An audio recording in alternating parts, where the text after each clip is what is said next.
À chaque fois qu'on se déplace de la Géorgie, on flirte avec ces zones, alors ces territoires pro-russes. On est en train de comparer les prix avec les prix français, donc... Le contexte, il est vraiment tendu, quoi. For the Frenchies. Thank you so much. Simon conduit. Oui. Simon paye. Oui. Simon, sois content. Oui. Simon applaudit. Pauline se marre parce qu'on sort de visite de monastère. Superbe. Magnifique. Incroyable. Magnifique. Très bel emplacement, très beau lieu. Il y avait un petit groupe de Russes accompagné d'un guide géorgien russe. Sûrement hérité de l'URSS, hein, vu le style. Et il y avait une représentation dans un petit endroit du monastère. Et on arrive dans la salle et le mec nous fait « Asseyez-vous ». Ok. Après il regarde Simon, lui fait « Vidéo ». Ok. Et après, à la fin de la représentation, il lui fait « Monnaie, monnaie ».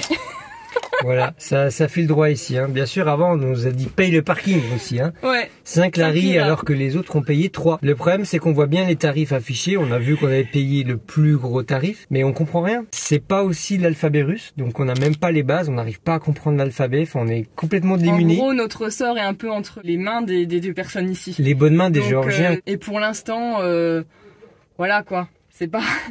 Enfin, faut être honnête des fois quand même, c'est pas... Voilà, on est au pas quoi. Bon alors, abonne-toi, pousse la vidéo, commente, ok? Ça fonctionne comme ça ici. À ce moment-là, vous allez encore nous demander ce qu'on fait en camping-car ici, en Géorgie. Ces territoires peuvent paraître hostiles de prime abord. Vous l'avez vu dans le premier épisode, nos premiers pas en Svaneti ne nous avaient pas laissé un sentiment des plus enthousiastes. Mais il nous en fallait plus pour faire taire notre curiosité, renoncer à découvrir ce pays et repartir explorer les hautes vallées du Caucase. Nous voici de retour au centre de la Géorgie, une région historique qui abrite parmi les plus beaux monastères.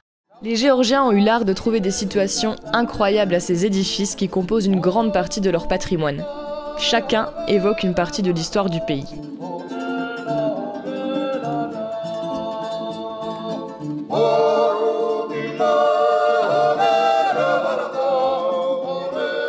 Dans ce voyage marqué par un contexte de tension assez palpable, vous allez le voir, on prend nos marques, on essaie de s'adapter au tempérament des Géorgiens avec lequel on n'est pas toujours à l'aise et on compose avec les quelques jeux de dupes. On garde surtout à l'esprit la difficulté pour ses habitants de gagner suffisamment d'argent pour vivre dans ce pays. Alors on est en train de faire les comptes dans une moyenne surface géorgienne. On est en train de comparer les prix avec les prix français, donc au moment où on tourne cette vidéo, les prix c'est les mêmes qu'en France, voire même parfois plus, sur forcément le fromage, la viande, les produits importés, clairement. Les produits en provenance de Russie sont moins chers, mais c'est vraiment cher et le pouvoir d'achat il n'est pas le même qu'en France, hein, les salaires c'est pas les mêmes. Donc oui, ça fait mal là. Alors pour vous donner une idée des prix, au niveau des cafés, là celui de 200 grammes on est à 2,50 €. Du côté des chips, c'est souvent une bonne référence pour voir les prix, on est à 1,60 €.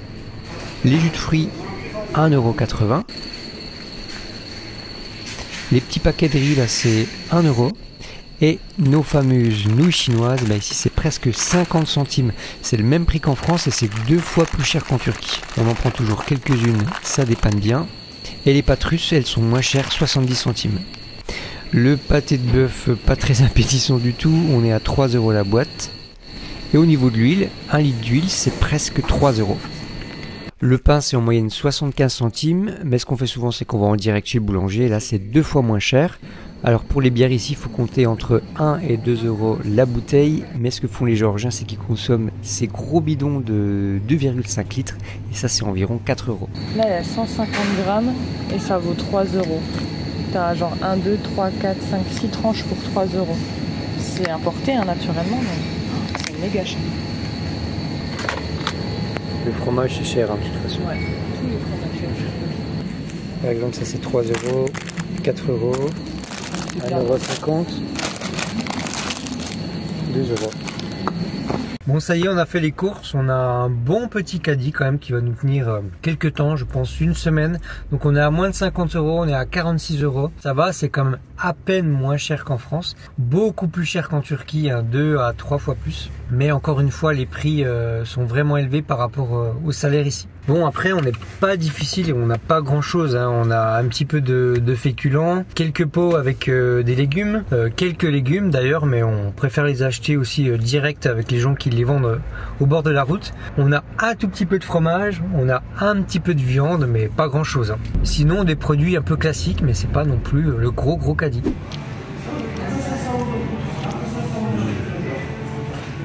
C'est bon? C'est bon, c'est mijoté. C'est des haricots. Ouais. Des haricots ou des haricots?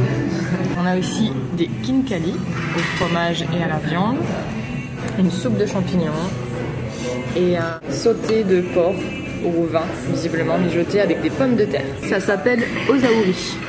Ça faisait longtemps que j'avais envie de goûter les khinkali. C'est ravioli un peu fourré. C'est vraiment très bon. Génial. Il faut bien le dire, la cuisine géorgienne est un pur bonheur. Peut-être une des meilleures et des plus variées qu'on ait eu l'occasion de découvrir lors de nos voyages en camping-car, avec ses inspirations européennes et orientales. Mention spéciale aux soupes type borsch, au prali, à l'odjakuri et au généreux et incontournable khatchapuri, une pizza géorgienne au fromage surmontée d'un œuf et d'un peu de beurre, rien que ça. On peut vous assurer qu'avec cette bombe calorique, on a de quoi tenir le coup lors de rudes hivers montagnards. Mais ce qui reste indissociable du pays, c'est le vin. Si les vins géorgiens sont différents de ceux que nous connaissons en France, la Géorgie est considérée comme le berceau de la viticulture. Les premières traces de culture de la vigne datent de 8000 ans. On produisait le vin dans de vastes jarres en terre cuite, qu'on nomme les gvevri. Et cette méthode ancestrale est encore aujourd'hui la plus répandue en Kakheti, mais aussi en Kartli, où nous sommes actuellement. On a pu dormir chez un vigneron avec qui on a partagé le repas. Le truc c'est qu'ils sont en plein début de vendange ici, donc il était hyper occupé parce que forcément il y avait les vendanges. Il nous a quand même accepté pour un repas avec sa famille.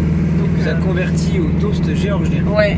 So, for the friendship and you have the luck today that you came. Yes. And I must be honest to you, every guest who comes to our family to visit us comes an entrance door as the guest. Afterwards they leave our home as our family member. So I can say that you made it and you can consider yourselves today as our family members. So, for you too, for the friendship. Thank you so much.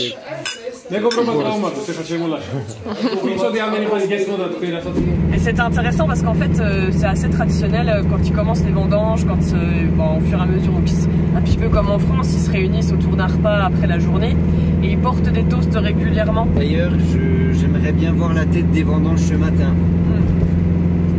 Ouais, parce que c'était assez arrosé. On est sur la route et il y a beaucoup de drapeaux ukrainiens. On croit déceler qu'il y a un fort sentiment de rapprochement avec l'Ukraine. Ils se sentent un peu ici très proches de la situation, de ce qui se passe en Ukraine. Et ça se sent.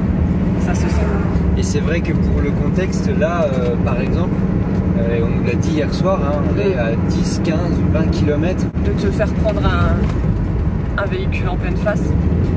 On est à 10, 15, 20 km des lignes russes. Hein. En fait, en Géorgie, c'est ça, il y a l'Abkhazie, qui est un territoire pro-russe où les Russes sont présents. Il y a aussi l'Ossétie du Sud. Donc à chaque fois qu'on traverse, là, faut que tu filmes ça. Regarde le nombre de moutons.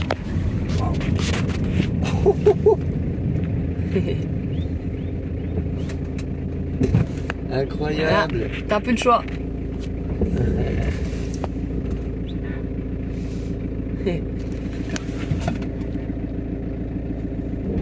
Ah ouais, c'est dur là. Ouais. Chaque fois qu'on se déplace de la Géorgie, on flirte un petit peu avec ces zones, alors ces territoires pro-russes où les Russes sont quand même présents, où on influence. Donc le contexte est vraiment compliqué. Attention à l'âne. Attention Dodan. Le contexte est compliqué. Voilà. Oh, regarde lui, le petit là. Oh, le titi. Ah, une vache aussi. Le contexte est pas simple. On le voit aussi au niveau des... La vache.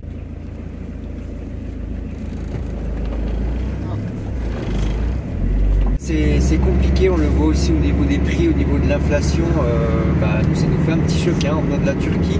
C'est des prix européens, très européens. Ça a coupé au moment où on disait que le pouvoir d'achat n'était pas ouf. C'est surtout que la vie ici est extrêmement chère, donc on sent que c'est dur ici. Pour le contexte aussi, l'euro là est faible au moment où on tourne la vidéo.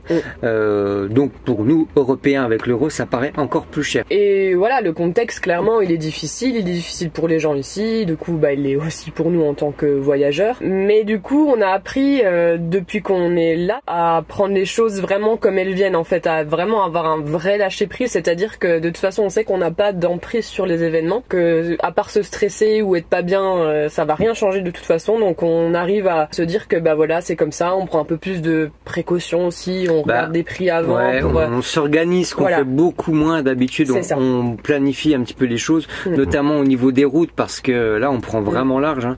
On parle plus en kilomètres, mais on parle en heures, quoi. Et hier soir par exemple, quand on allait chez le vigneron, on s'est retrouvé avec une route en travaux ou dans un état déplorable, et du coup on a pris du retard. Et on commence à comprendre aussi avec les jours, on commence à comprendre du coup la mentalité, les réflexes aussi de la vie géorgienne sur les routes, voilà, petit à petit en fonction des jours. Nous aussi on s'adapte. On est bavard. C'est un petit peu long, mais c'est important de vous expliquer quand même un peu tous les aspects du voyage. On ne montre pas ce qui est toujours beau et facile et simple. Donc du coup c'est vrai que c'est pas forcément pour tout le monde non plus, il faut aimer ça, et c'est un autre type de voyage, encore une fois, c'est beaucoup plus fatigant que les voyages en France ou en Turquie. Voilà, en Turquie c'était beaucoup plus simple finalement. Il y a aussi une autre chose que je voulais dire, c'est que il y a 3 ans, quand on préparait ce voyage en Caucase, le contexte a effectivement changé, et j'avais dit en plus que j'apprenais le russe pour pouvoir me débrouiller, parce que ici les Géorgiens comprennent le russe. Tu говоришь по-русски, Paulina? Нет, я учу русский. Я учу русский. Le truc, c'est que maintenant, avec le contexte actuel qu'on vient d'expliquer, c'est beaucoup plus délicat, donc je ne le ferai pas, sauf si quelqu'un essaye de nous communiquer en russe, parce que ça peut être vu comme une prise de parti. On a vu sur des endroits où il y a clairement interdit enfin pas interdit aux Russes, mais genre on ne sert pas les Russes. Il y a des commentaires sur des trucs Google qui témoignent des Russes qui disent on s'est assis à cet endroit, personne n'est venu nous servir, etc. Donc voilà, le contexte il est vraiment tendu, quoi. Bon, ça y est, c'est officiellement la première fois qu'on fait du off-road en Géorgie. C'est chaud quand même. Ne pas réfléchir. C'est un rêve qui se réalise quand même, parce que le Caucase pour nous c'est quand même quelque chose dont on parle depuis très longtemps. On passe d'une émotion à l'autre à une vitesse incroyable.